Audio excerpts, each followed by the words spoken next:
आज हम यहाँ पर बैठ करके जो ये सत्संग का आनंद ले रहे हैं वो सौभाग्यशाली होते हैं और वो ईश्वर की कृपा के पात्र होते हैं जिनको ये सत्संग के अवसर प्राप्त होते हैं। वही इस मार्ग में कदम रख पाते हैं, वही इनको सुन भी पाते हैं और ये ईश्वर की कृपा होती है। अति हरि कृपा जाई पर होई, पाँव धरे यही मार्ग सोई। जिस पे मेरी कृपा होती है वो ही मेरे मार्ग में कदम रख पाता है। तो ये निश्चित हो गया है कि यहाँ पर जितने भी लोग बैठे हुए हैं, सुन रहे हैं, ये सब ईश्वर की कृपा के पात्र हैं। दूसरी लाइन लिखी है कि इन संतों के दर्शन भी कब होते हैं, ये वचन सुनने को कब मिलते हैं, इसमें भी ईश्वर की कृपा होती है। विभीषण जी ने जो है हनुमान जी से कहा, अब भरोस मोए भा हनुमंता, बिन हरि कृपा मिले नहीं संता। कि हे हनुमान जी, अब मुझे भरोसा हो गया है, अब मुझे विश्वास हो गया है कि बिना हरि की कृपा के ये संत नहीं मिलते हैं। तो आप जैसा संत जो भगवान श्री राम को जानता है वो मुझे मिल गए हैं। तो अब ये भी निश्चित हो गया है कि ये जो है निराकार जो ब्रह्म है, ईश्वर है, साकार में भी और निराकार में दोनों मिल जाएंगे। ये विभीषण जी कह रहे हैं और ऐसा हुआ भी। सत्संगत तो आप सभी सौभाग्यशाली हैं कि आज यहाँ पर एक आवाज़ दी जा रही है और वो आवाज़ दी जा रही है कि ऐसे प्रभु परमात्मा को ये नई आवाज़ आई। शायद जो नए लोग आए होंगे उनके कानों में ये पहली बार ये इतने चैलेंज के साथ ये महात्मा लोग कह रहे हैं कि इस परमात्मा को देखा जा सकता है। अभी तक आपको इस बारे में किसी ने नहीं कहा होगा, किसी ने भी नहीं कहा होगा। जितने भी गुरु मिले होंगे, महात्माओं मिले होंगे, सब ने मंत्र दिया होगा। आखिर में ये बात क्यों कह रहे हैं कि इसको देखा जा सकता है? इसका मतलब ये एक गवाही, दो गवाही, यहाँ तो सभी चिल्ला रहे हैं। इसके मतलब क्या है कि इनके पास कुछ है। और ये अपनी बातें नहीं कह रहे, जो सदियों से हमारे जो इतिहास हैं जो गवाही दे रहे हैं कि ईश्वर ही परमात्मा ही है जो देखने योग्य है, देखने योग्य है, देखा जा सकता है। और अगर नहीं देखा है तो फिर उनको कहा गया है कि फिर वो अभागे हैं। है निकटी दिखे नहीं, धिक माने धिक्कार, ऐसी जिंद माने जिंदगी तुलसी, या संसार को हुआ मोतिया बिंद। कि ये निकट में होकर के भी अगर मैंने नहीं देख पाया है तो मेरी आंखों में वो मोतिया बिंद है। अब कैसे देखा जाए? इसके लिए गुरु की आवश्यकता है। और गुरु भी कैसा हो? गुरु भी ये गुरु नहीं कपड़े रखने वाला, बाल रखाने वाला। ये सदियों सदियों के इतिहास हैं, महापुरुषों के वचन हैं। उन्होंने जो है गुरु हमेशा ऐसा करना, याद रखना। मैं नहीं कह रहा हूं कि आप निरंकारी मिशन को गुरु मान लेना, लेकिन तीन चीजें याद रखना। गुरु अगर होगा असली पूर्ण तो उसके पास तीन चीजें याद रखना। एक तो पूर्ण सदगुरु की पहचान बता रहा हूं, एक तो साकार स्वयं में गुरु होगा, दूसरा शिष्य होगा और तीसरा परमात्मा सामने खड़ा कर देगा।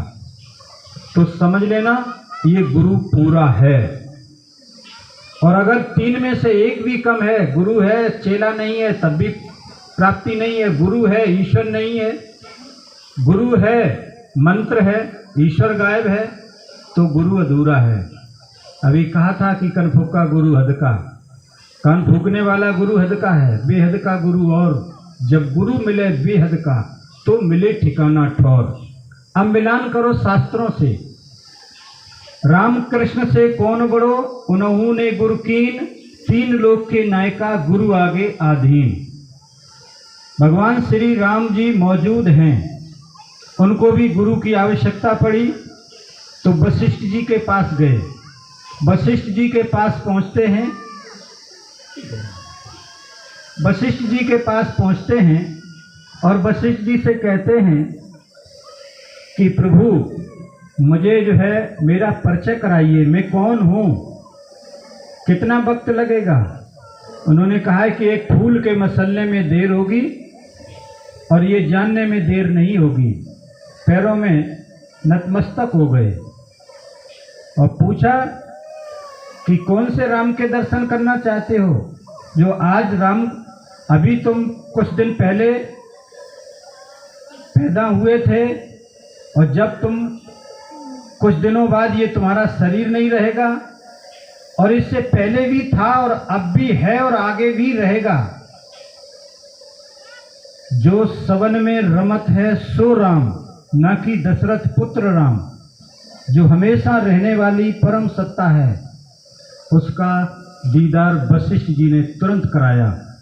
और जब वशिष्ठ जी ने राम को दर्शन करा दिया तो फिर माता कौशल्या को भगवान श्री राम ने दर्शन कराया।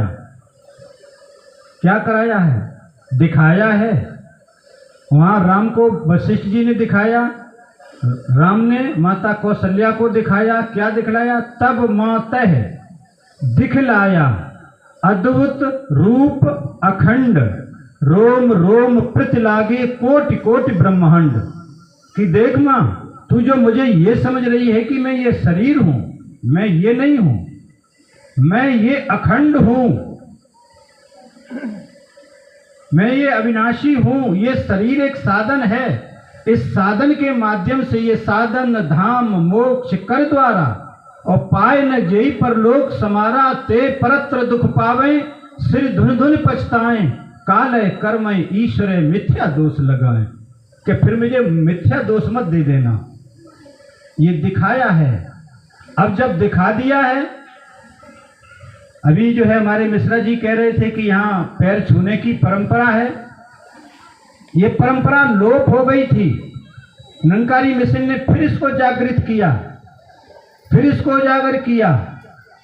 ये मेरी पुरानी संस्कृति है, पुरातन संस्कृति है, ये लोप होती चली जा रही है। मिलान कर लो। प्रात काल उठ रघुनाथा, गुरपित मात नावे माथा। गुरु को, माता को, पिता को नमन कौन कर रहे हैं? भगवान श्री राम। और जब माता कौशल्या को जब दिखा दिया ये विराट रूप, अब माता कौशल्या क्या कर रही हैं कि तन पुलकित मुख बचन न आवा, और नैन मूंद चरणन सिर नावा। चरणों में सिर रख दिया है। किसने? माता कौशल्या ने, बेटे के चरणों में। और इधर सुबह क्या कर रहे थे? बेटा प्रातःकाल उठ रघुनाथा, गुरुपित मात नावे। गुरु को, माता को, पिता को नमन कर रहे हैं।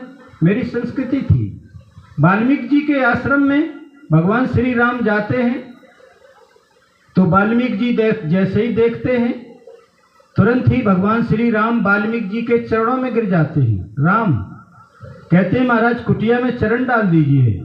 कुटिया में चरण डलवाते हैं, राम को सिंहासन पर बैठालते हैं, तुरंत ही साष्टांग दंडवत प्रणाम करते हैं वाल्मीकि जी। आदान प्रदान हो रहा है। परशुराम जी को देख करके परशुराम भगवान श्री राम नमन करते हैं। उन्हें शंका होती है कि खींचो चाप मिटे संदेह, कि मुझे संदेह हो रहा है। और जैसे ही उनका संदेह खत्म होता है, परशुराम जी राम के चरणों में गिर जाते हैं। मेरी संस्कृति है, ये लोप हो गई थी। यही तो ये कर रहे हैं। मुझ में भी राम देख रहे हैं और तुझ में भी राम, जिधर भी देखूं उधर ही राम, सब में राम समाया है, और कर लो प्यार जगत से कोई नहीं पराया है। यहाँ नहीं दिखाई दे रहा है, यहाँ सब एक हैं। यहाँ सब एक दूसरे के अंदर देख रहे हैं कि ये परमात्मा है। और गीता में क्या कहा है भगवान कृष्ण ने अर्जुन को? जो मुझे सब में देखता है जो मुझे सब में देखता है, सब मुझ में देखता है, मैं उसमें रहता हूँ, वो मुझ में रहता है, मेरे में और उसमें कोई भेद नहीं है। जो मुझे शत्रु में, मित्र में, चांडाल में, गऊ में, ब्राह्मण में, क्षत्रिय में, वैश्य में, हरिजन में, जो मुझे सब में देखता है, सब मुझ में। अब ये तो यही देख रहे हैं, सब में देख रहे हैं। रामायण में आओ, सिया राम मैं सब जग जानी, करो प्रणाम जोर जुग पानी। सिया राम मैं संसार है, परमात्मा मैं है। तो ये तो हमारी संस्कृति है जिसको हम भूल गए थे। आज फिर निरंकारी मिशन यही कह रहा है कि इसको देख लो, इसको जान लो। जब हम ये जान लेते हैं, ये भ्रम मेरे खत्म हो जाते हैं, जाति के भ्रम।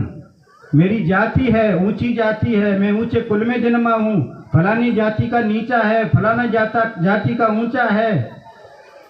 आप मिलान कर लो, शरीर क्या चीज से बना है?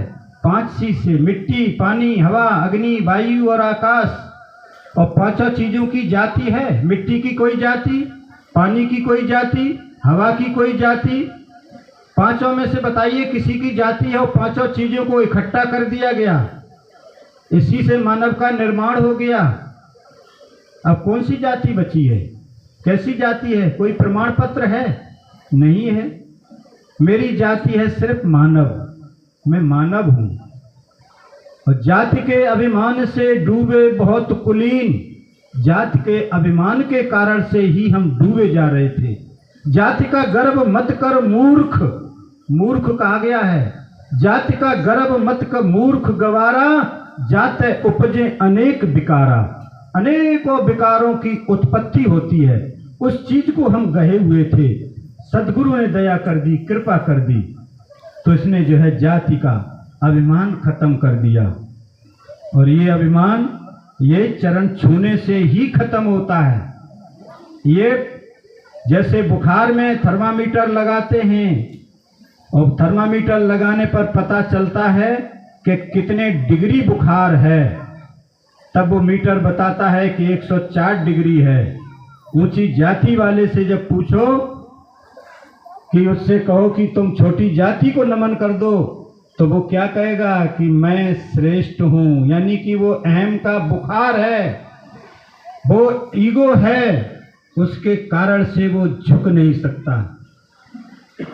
यहाँ पर यही हटा दिया जाता है और पहले प्रण में लिया जाता है कि आरती क्या गाते हो? विचार करो कि तन भी तेरा, मन भी तेरा और धन भी तेरा, और तेरा तुझको सौंपते क्या लागे मेरा। ये शब्द भी चुरा लाए। किसके? उस महात्मा के चुरा करके ले आए जिसने अपना तन मन धन परमात्मा को सौंपा था। उसके शब्द भी हम चुरा लाए और आरती में गा रहे हैं कि तन भी तेरा। और जब बात कुछ आती है पढ़ाने की कि मैंने, मेरा बेटा IAS बना, मैंने IAS बनाया, मैंने पढ़ाया, मैंने लिखाया, सत्संगत ये आदमी की हालत है। मैं और यही मैं के कारण से इस परमात्मा से वो वंचित है। क्योंकि जब मैं था तो हरि नाही, और हरि है तो मैं नाही। प्रेम गलियत साकरी, या में दो न समाए। दो नहीं रहेंगे इसके मालिक, या तो तू रहेगा या फिर मैं रहूंगा। चीटी चावल ले चली, बीच में मिल गई दाल, कहें कबीर इकले दूजी डाल। कि दाल भी चले और चावल भी चले, दोनों एक साथ नहीं चलेंगे। मैं भी रहे और परमात्मा भी रहे, तो दोनों एक साथ नहीं रहेंगे। या तो परमात्मा इसका मालिक होगा या फिर तुम मालिक होगे। तो ये जितने भी महात्मा बैठे हुए जो कह रहे हैं कि दास, दासी, दास का मतलब है कि इन्होंने परमात्मा को, अपने आप को समर्पित कर दिया कि हे दातारी आज से तेरा है, तेरा, ये तेरा तेरा तेरा। ये 13 दिन बाद तेरा नहीं करेंगे कि यहाँ पे 13 दिन बाद 13वीं करेंगे। ये जीते जी तेरा करके जा रहे हैं। ये बाद में नहीं कहेंगे कि ये सब तेरा, सब तेरा। पहले ही कर दे रहे हैं अपने आप को तेरे हवाले। मेरी गाड़ी तू जाने, तेरा काम जाने, हवाले कर दिया। जो मुझे सर्वधर्म्यान परित्याज मामेकम शरणम ब्रज। अर्जुन, जो मुझे सारे धर्मों का परित्याज करके मेरी शरण में आ जाता है, मैं उसे पाप और दोषों से मैं मुक्त कर देता हूँ। तो ये पहले से ही शरणागत हो गए हैं। ये सब कह रहे हैं कि मैं तेरी शरण हाँ, मैनू बख्श दो, मुझे क्षमा कर दो। सत्संगत इन्हें पूरा गुरु मिला है। तो फिर इनका जो है आवागमन का जो चक्र है, ये आत्मा जो जन्मों जन्मों से 84 लाख योनियों की एक यात्रा करके आ रही है। कभी तू घोड़ा बना था, कभी खच्चर बना, कभी कीट पतंगा बना, कभी सरक सरक कर चलता था, कभी तू कौआ बोला बना था। क्या बोल तेरी थी दशा, कौन कौन सी योनियों में तू घूमते हुए आया है कि अब कबहू की कर करुणा निर्देही। करुणा कर दी, दया कर दी, देत हेत ईस बिनस नहीं, कि मालिक ने दया कर दी कि मनुष्य का जन्म मिल गया। बड़े भाग्य मानुष तन पावा, बड़े भाग्य हैं मनुष्य का तन मिला है। और फिर और तुम्हारे इतिहास कहीं मनुष्य के नहीं लिखे हैं। जहाँ कहीं भी इतिहास लिखे गए हैं, वर्णन किया गया है, संज्ञा दी गई है, तो किसको दी गई है?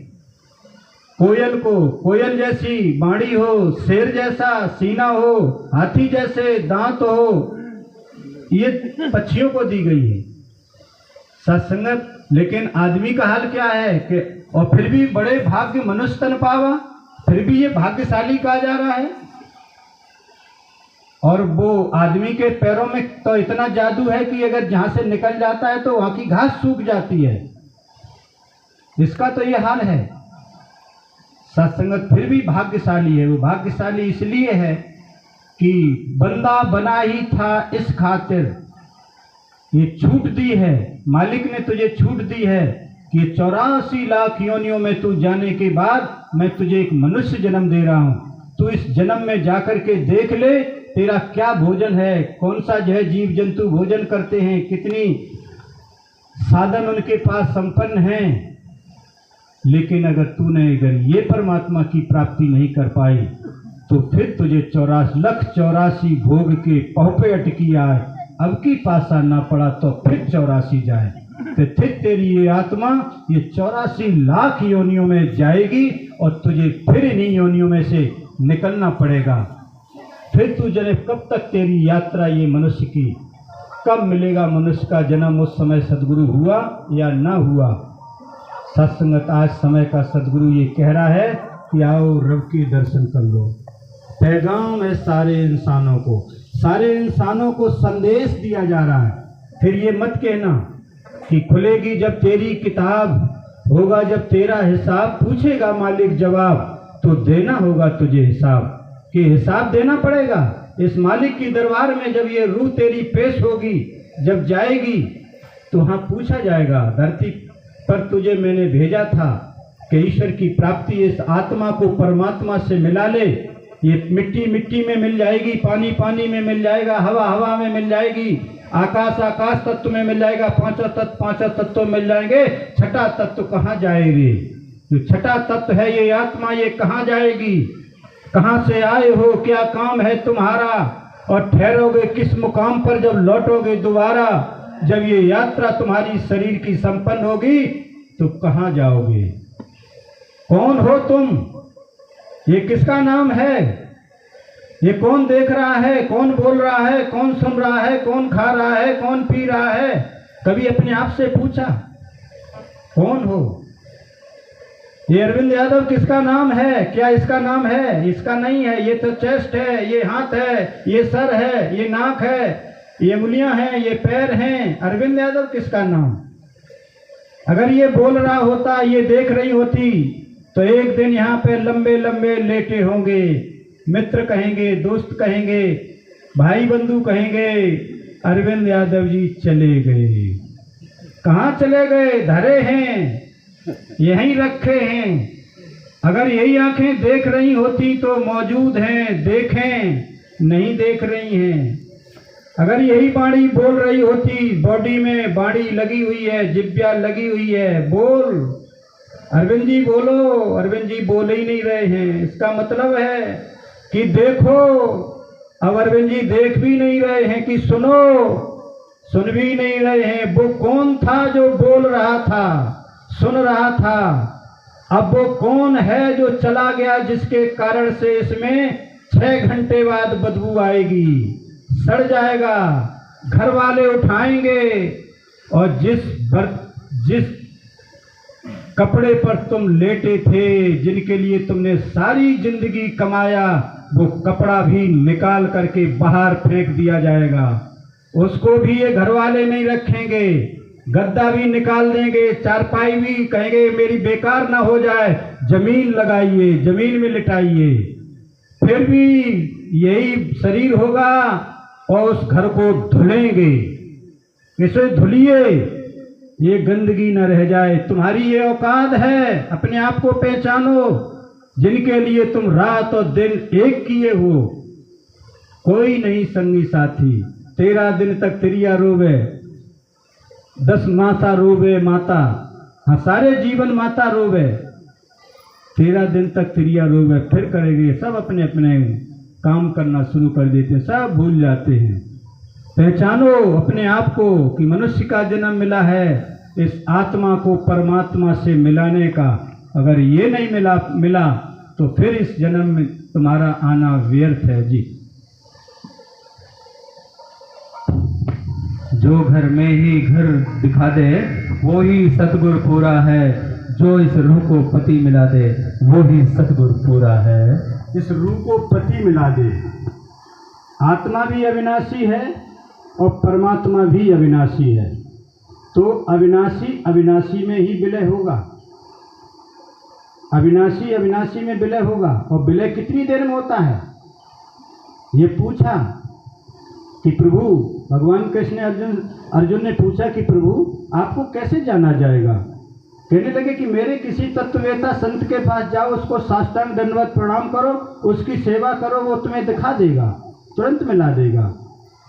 और रामायण में भी यही आया कि सोई जाने सो देई जनाई, जानत तुम्हें हुई जाई। कितनी देर? जानत तुम्हें, ये परमात्मा, और तुम ही, इतनी देर। तुम्हें और तुम ही दोनों एक हो गए। राम कबीरा एक भयो, कोई न सको पहचानी। अरे बूंद जो है, बोतल समुद्र में पड़ी हुई है और उसमें ढक्कन लगा हुआ है, और वो ढक्कन जब तक लगा हुआ है उस बोतल के पानी में कीड़े पड़ेंगे, सड़ेगा, बदबू आएगी, पक्का आएगी।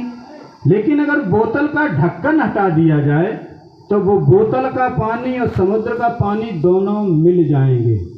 जल में कुंभ, कुंभ में जल, बाहर भीतर पानी, और टूटा कुंभ जल जले समाना, ये तत्व कहें ब्रह्म ज्ञानी। ये घड़ा है, और ये घड़ा टूटते ही अपने स्वरूप में विलय हो जाएगा। मिट्टी प्रकृति में मिल जाएगी, अविनाशी अविनाशी में मिल जाएगा। ये निरंकारी मिशन कर रहा है जी। सतगुर की है यही निशानी, पल में राम दिखला, पल में दे दिखला राम, कहें अवतार वही ब्रह्म ज्ञानी, जो दिखलावे ब्रह्म का धाम। सत्संग सदगुरु पल में, पल माने ये पल जो झपक रहा है ना इतनी देर। अब निरंकारी मिशन कर क्या रहा है? निरंकारी मिशन का जो है मूल उद्देश्य क्या है? निरंकारी मिशन कह रहा है कि जो तुमने अभी तक पढ़ा है, सुना है, अब इसको प्रैक्टिकल कर लो। अपने आप यहाँ प्रैक्टिकल करके देखो।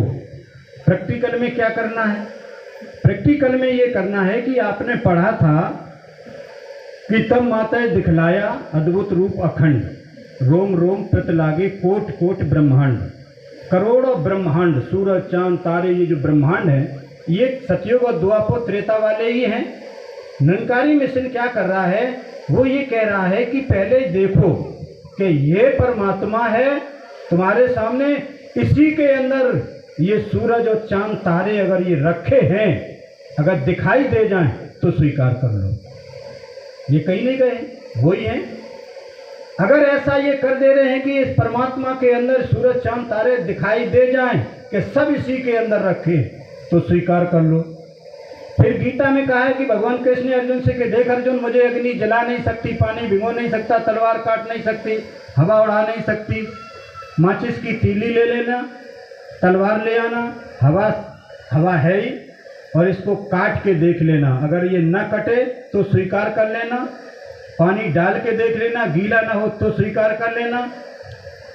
हवा से इसे उड़ा के देख लेना, पानी डाल के ये सब तरह से अंजवा लेना तो स्वीकार कर लेना। घटघटवासी देख अर्जुन, मैं घटघटवासी हूँ, तो मेरे घट में देख लेना, कुत्ते में देख लेना, बिल्ली में देख लेना, चूहे में देख लेना, हाथी में देख लेना, जड़ में देख लेना, चेतन में देख लेना, सूक्ष्म में देख लेना, स्थूल में देख लेना।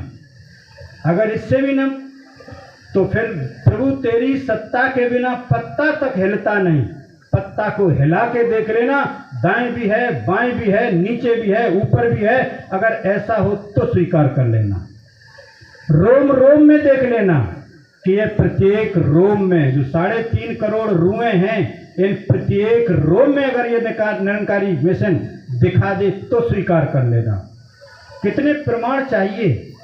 ये सारे प्रमाण निरंकारी मिशन दे रहा है कि ऐसा प्रभु है जो सर्वत्र है।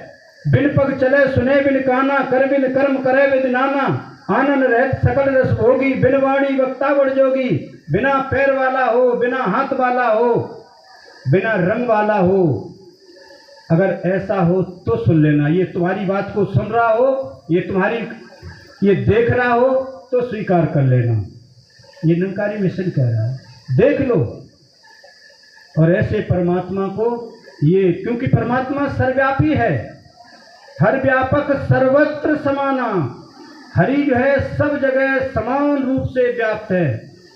हर व्यापक सर्वत्र समाना, प्रेम से प्रकट होए मैं जाना। देश काल दिस विदिशव माई, कहो कि कहाँ जहाँ प्रभु नहीं। कोई भी ऐसी जगह नहीं है जहाँ पे ये प्रभु नहीं है। और जब सब जगह है, कोई हमसे कहे कि आम के बाग में तुम हो, आम दिखाओ, तो मैं कह दूंगा कि ये है। भाई जब आम मौजूद है तो हमें कह देंगे कि ये है। अरे जब परमात्मा सामने खड़ा है तो कह देंगे कि ये है। इदम ब्रह्म, परमात्मा को कैसे देखा जा सकता है? अरे सूरज को कैसे देखा जा सकता है?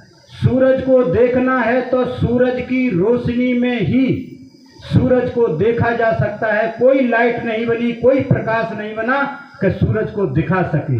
सूरज निकलेगा तो सूरज को देख पाओगे, अन्यथा सूरज नहीं देख पाओगे। परमात्मा को भी परमात्मा के द्वारा ही देख पाओगे। जब ये साकार रूप में धरती पर आ जाएगा तभी इसको देख पाओगे। रामायण मैं नहीं कह रहा हूं, ये रामायण में लिखा है कि ब्रह्म, ये ब्रह्म, ब्रह्म जो व्यापक बिरज अज अकल अनीय अभेद, सो की होय नर देह धर जहाय न जानत वेद। जब ये ब्रह्म जो है देह धर करके आएगा और फिर अपना परिचय कराएगा कि देख अर्जुन, मेरा असली स्वरूप ये है। देख माता कौशल्या कह रहे हैं कि देख माँ, मेरा असली स्वरूप ये है। आज समय की सदगुरु निरंकारी माता सुदीक्षा जी ये कह रही हैं कि परमात्मा देख लो, ये है। और क्यों ये जो जयकारा लगा रहे हैं अपने गुरु का, ये यहाँ पर आपने देखा होगा, ये अपने गुरु का ही जयकारा लगा रहे हैं। क्यों? क्योंकि इन्हें पता है कि गुरुर् ब्रह्मा, गुरुर् विष्णु, गुरुर्देवो महेश्वरा, गुरु साक्षात पार ब्रह्म, तस्मै श्री गुरुवे नमः।